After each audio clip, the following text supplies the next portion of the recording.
that are joining with us today, from the marathon route, as well as public safety officials, public health officials, tourism officials, and all the folks that have been working on this issue. I am going to talk, we're going to deal with just the marathon today, and just for the press's edification, on Sunday, I will be talking at some point during the day about Boston Public Schools. There will be school Monday, and there'll be school next week, but what we're going to be talking about is laying out a plan for if we have to close the schools, and also how we're going to be dealing with our schools moving forward in next week and beyond, and I'll get more into that next week on Sunday. I do not have any answers for you today. We're here today to announce that the 2020 Boston Marathon will be postponed until Monday, September 14th of this year. Our expectation, and it's an expectation and a hope right now, is that this date will get us to a safer place in relation to the spread of the coronavirus. It's a date that the BAA can make work for their runners, and there's been a lot of conversations around what date could work, and the governor's going to talk a little more about this later.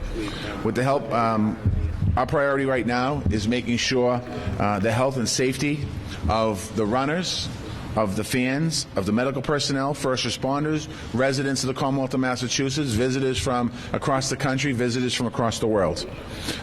We want to make sure that we keep people safe. We also are concerned, especially about our elderly and most vulnerable people who might not go anywhere near the marathon, but most at risk for any spread of the coronavirus. That's what all of this is about: protecting vulnerable neighbors and population and preserving the capacity of our healthcare system in the Commonwealth of Massachusetts. Postponing the marathon is, a lot of you have been asking questions for the last couple of weeks. Marathon It's certainly a very big undertaking.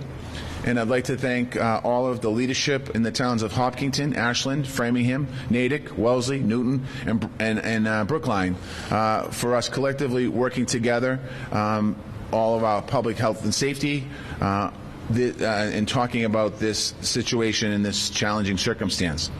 We worked very closely together to create a workable plan. It's a plan that takes into consideration the impacts of how we can mitigate them. The marathon plays also a major role for local charities and our local economy, and we're going to hear a little bit about that in a little bit. Our plan is to make the weekend of September 14th a cornerstone in a campaign to help businesses, local businesses, recover from this entire episode. One thing that I want to be clear about: I want to discourage anyone from trying to run the course on April 20th. I know that runners had their training plan set for that date, but the roads will not be closed for crowds. First responders will not have the ability to be working on those routes because they're going to be tied up with what's happening right now with the coronavirus, and then also doing their regular order of business. You have a chance to run an historic once-in-a-lifetime race in September, and I hope that all the runners and people will embrace it. I want to close by saying the marathon is Boston and is all of us standing here today in Massachusetts. It connects us. It reflects us. It brings out our community spirit and our resiliency. We've shown before that no matter what the challenge is to our marathon and to our city, we are Boston strong. And that's what we will be again this year. In the face of this crisis and Marathon Monday, we're going to continue to lead in the country. Now I'd like to turn the microphone over to Tom Grilk about the BAA's planning. Thank you, Mr. Mayor.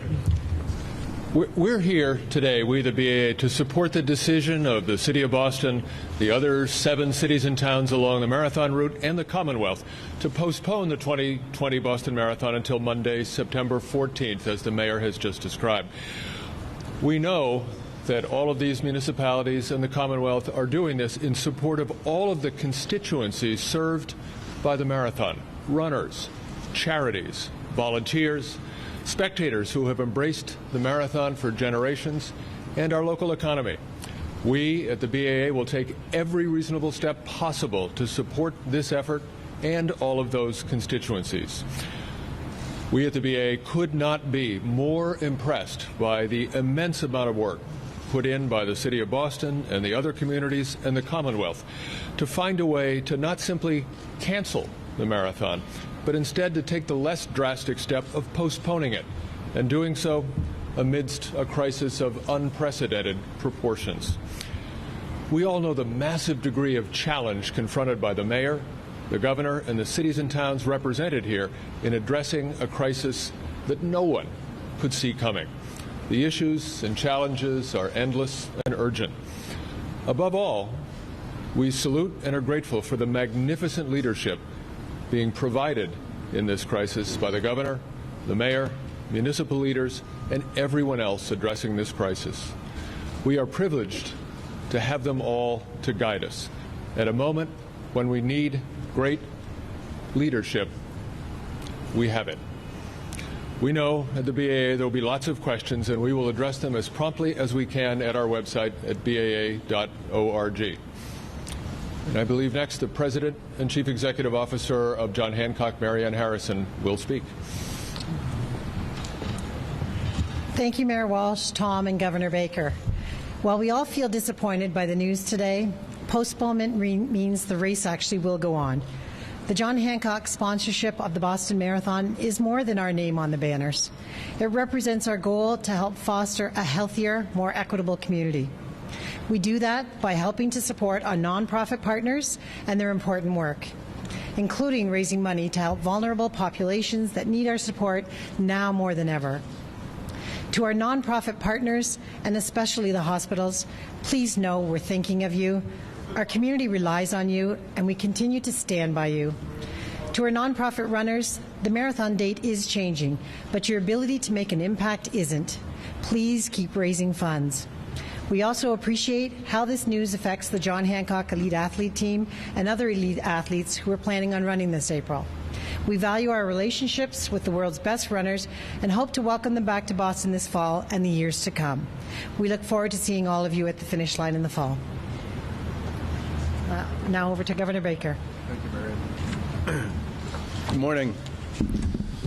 Just want to say, first of all, to Mayor Walsh and to the folks who were here from the local communities along the route, and to the BAA and to John Hancock, how much we appreciate their work to come up with a way to preserve what is, in many respects, one of the crown jewels of athleticism and community here in the Commonwealth and in the city of Boston. Obviously, postponing the marathon is an incredibly difficult thing to do. It's one of the most iconic and patriotic events for our Commonwealth, and it will not be the same if it doesn't happen right around the time, as we all recall, that the American Revolution began many years ago. Marathon Monday brings some of the greatest athletes here to compete in one of the world's greatest races. Thousands of our friends and family do what they never thought they could do by crossing that finish line. The metaphor here writes itself. Today we're on the first leg of a marathon of our own as we battle this very serious disease. I want to thank everyone for their participation and patience as we learn to adapt to this circumstance. So while it may be hard to believe that I'll be filing a bill soon to make September 14th this year's Marathon Monday, I think it's important to point out that in conversations with both the House and Senate leadership, there was almost an immediate desire to make sure that we preserved this very special day here in the Commonwealth. And I want to thank Chairman Michaelwitz for being here as well.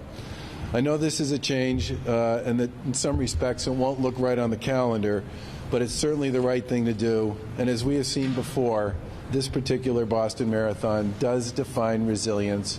And I think everybody, once we get there, will feel the same way they always feel on Marathon Day.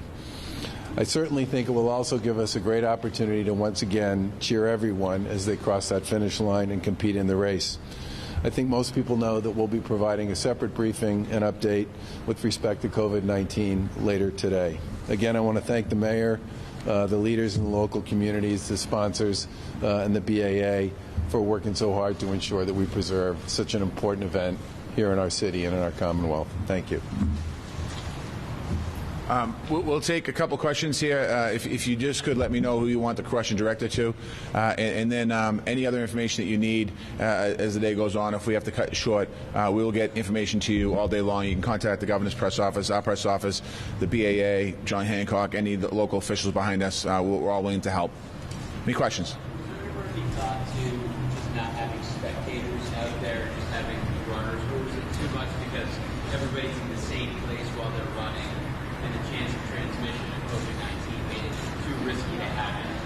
I mean, the question is, was there any thought of not having spectators out there? And that's impossible. The Boston Marathon is for everyone, and I don't think that was first of all never discussed. There was different discussions around: do we have just elite runners? Do we have limit the number of runners? All of that stuff. And again, that's not the Boston Marathon.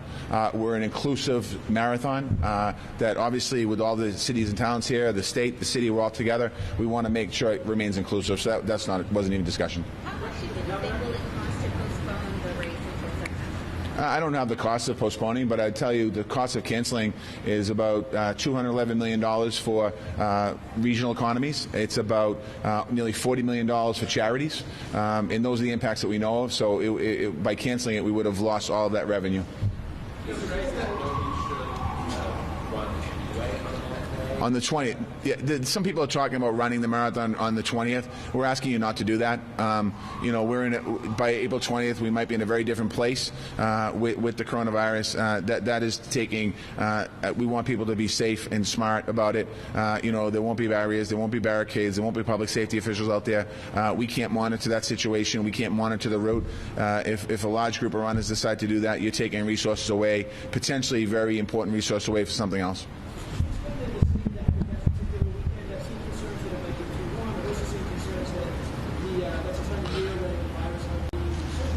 Well, we'll have to deal with the virus at that point. I think we'll make a decision at some point down the road. But there's a lot of confusion here. On the weekend before is Labor Day weekend. It's student moving weekend.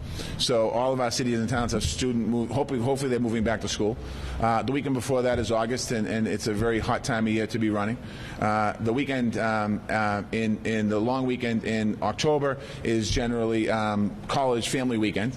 So it's complicated to fall on a date. It's also availability of space in the Heinz Auditorium, having a large venue to be able to sign runners up and things like that. So a lot of thought and process went into this.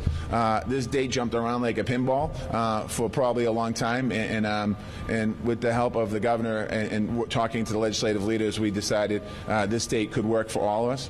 We also have construction schedules. Different cities and towns have construction schedules on their roads. So when we think about these canceling of events or anything like that, there's a lot of other things that go into it. It's very complicated. So there's a lot of moving factors. So that's some of the things we can give you more later why. Will the holiday in September, will that be Marathon Day or any extra speed? No, it's going to be Marathon Day. It's going to be Marathon Day. It's going to be a holiday. Just like April 20th would have been this year. Yeah, it's going to be a holiday. Just like April 20th would have been this year. Yes. Question for Governor